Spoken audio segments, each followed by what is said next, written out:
Bonjour et bienvenue dans Nova pour une vidéo dans laquelle on va présenter comment paramétrer les informations de base dans un IFC exporté depuis Nova.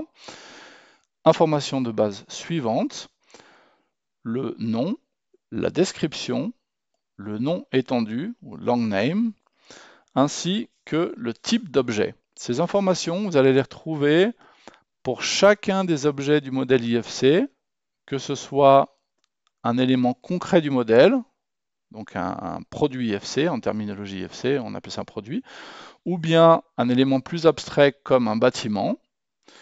Donc là, à l'écran, vous voyez que dans le navigateur IFC que j'utilise, une fois que j'ai sélectionné mon bâtiment, je vais retrouver ses propriétés, donc name, long name, description et type.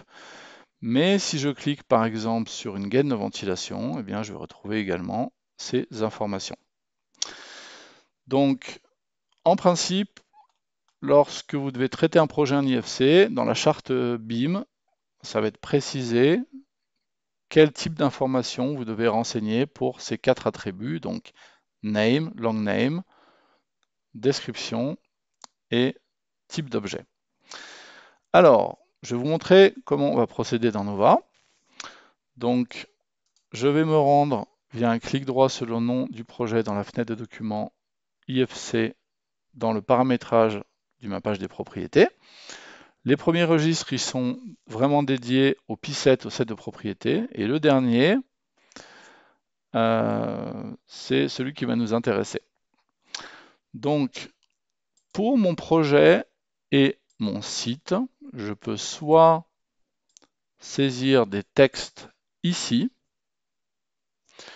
donc pour le nom, la description et le long name, que je vais, pour mon exemple, laisser vide. Et par rapport à ces deux types d'objets, il y a une remarque très importante. Dans les versions précédentes de Nova, ce tableau n'était pas encore disponible et en fait on pouvait saisir le nom du site ici dans la fenêtre des propriétés du projet, dans le groupe de propriétés position géodésique IFC, et le nom du projet, on allait le retrouver ici, AFC Project Name, et par défaut en fait c'était le chemin de sauvegarde qui était proposé, mais qu'on pouvait écraser. Et en fait, pour des raisons de compatibilité, c'est-à-dire pour qu'un projet que vous avez créé dans une version précédente donne les mêmes résultats dans la version actuelle, en fait, ces deux champs, ils vont toujours l'emporter sur les champs du tableau. Donc, soit vous les renseignez de manière adéquate ici, soit vous les laissez vides et vous renseignez le tableau, mais c'est important de bien garder en tête que si les informations sont à la fois présentes ici et dans le tableau, c'est les informations de la fenêtre des propriétés qui vont l'emporter. Alors, petite remarque pour finir sur ces deux informations. En principe, pour le nom de site, on veut récupérer l'info issue de la maquette de l'architecte, et quand vous importez une maquette d'architecte, par défaut Nova reprend ce nom.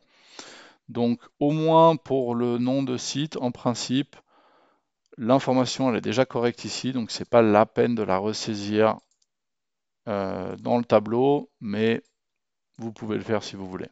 Voilà. Bien. Concernant la structure spatiale, donc les niveaux bâtiment, étage et pièces, vous pouvez aller récupérer les propriétés de base des objets dans Nova, donc bâtiment, étage ou pièces, et la syntaxe qui va être utilisée, vous allez trouver un descriptif exhaustif dans la fiche technique 5.5, dans les annexes à la fin. On va vous proposer les différentes syntaxes possibles. Donc ça, par exemple, ça va correspondre au numéro de bâtiment et ça à la description du bâtiment. Donc ces syntaxes sont toujours à mettre entre les symboles de barre verticale, je ne sais plus comment ça s'appelle exactement. Et donc, pour mon exemple, j'ai choisi, par exemple, de récupérer en IFC le numéro de pièce suivi d'un tiret suivi de la description de pièce Nova.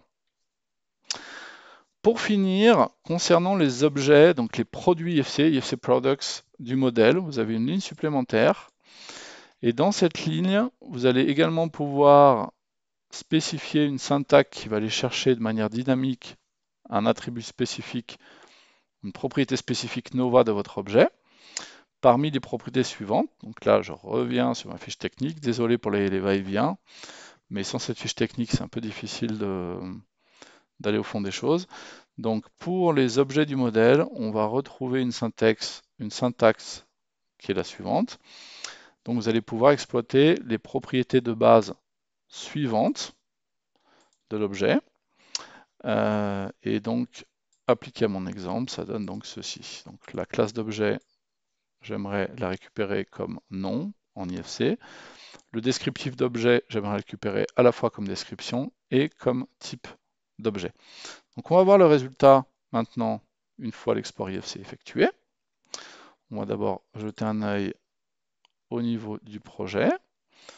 Donc en l'occurrence, pour mon projet, j'ai le nom et la description qui sont renseignés. Le long name ne l'est pas.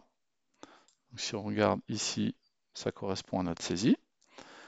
Pour le site, ici, on a également le nom, la description qui ont été saisis. Donc, ça correspond à la dernière ligne dans mon tableau. Ensuite, au niveau de la structure spatiale, si je sélectionne mon bâtiment par exemple, on va retrouver en nom, alors là je vais être obligé de fermer le tableau et de faire apparaître les propriétés du bâtiment. Donc en nom, on a récupéré le numéro Nova et en description, on a récupéré la description Nova. Et alors en type, si vous saisissez rien, il y a des valeurs par défaut qui apparaissent, mais après vous pouvez saisir aussi quelque chose à la main. Là, je ne l'ai pas fait dans mon exemple. Et pour ma pièce, ou pour mes pièces, on va prendre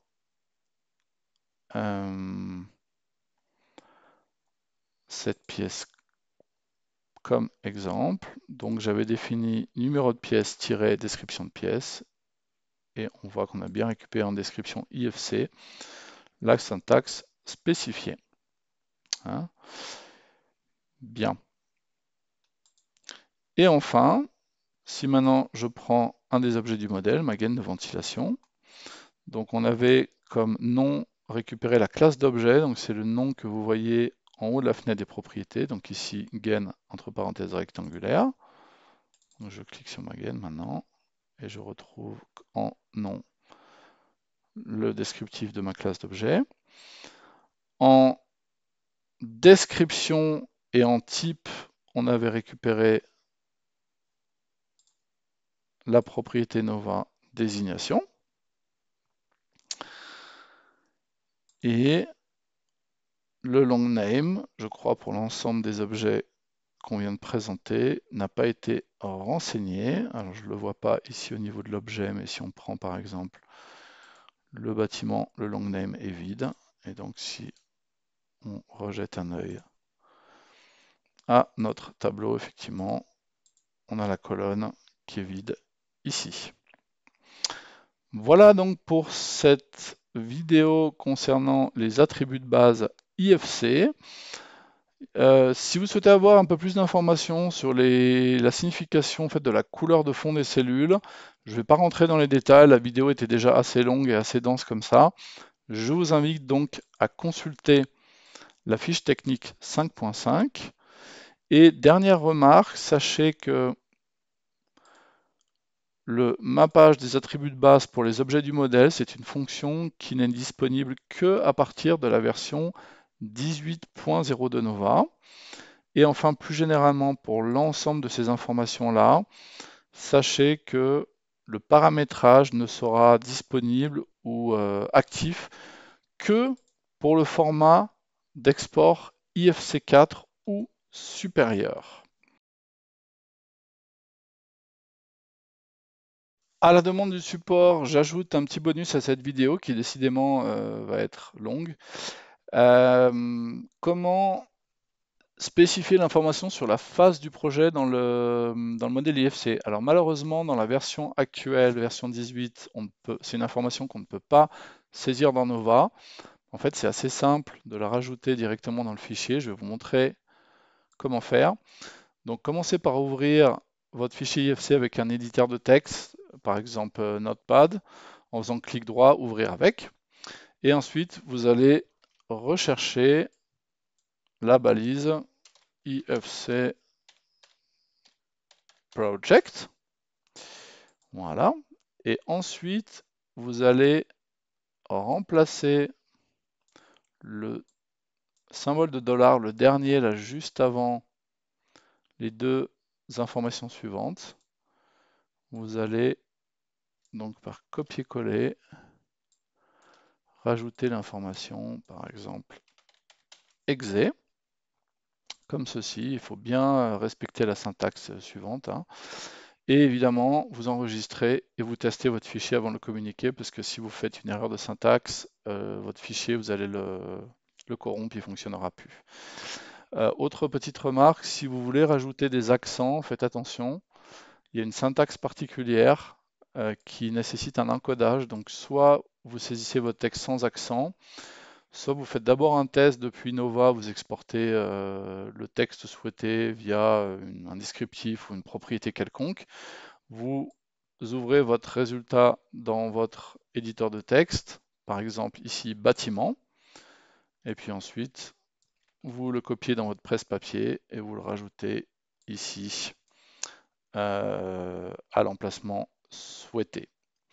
Donc je vais enregistrer mon fichier, je vais retourner dans mon navigateur IFC. Donc là, on voit que la phase, elle n'est pas renseignée. Donc j'insiste, hein, quand vous faites ce genre de modification manuelle, c'est vraiment votre responsabilité. Et toujours bien vérifier que vous n'êtes pas trompé en chargeant rapidement votre nouvelle version. Donc moi, je vais faire recharger dans le modèle, recharger le modèle. Je clique sur mon projet et je vérifie que je ne me suis pas trompé. Et là, je récupère bien la phase. Voilà, c'est définitivement la fin de cette vidéo. À très bientôt.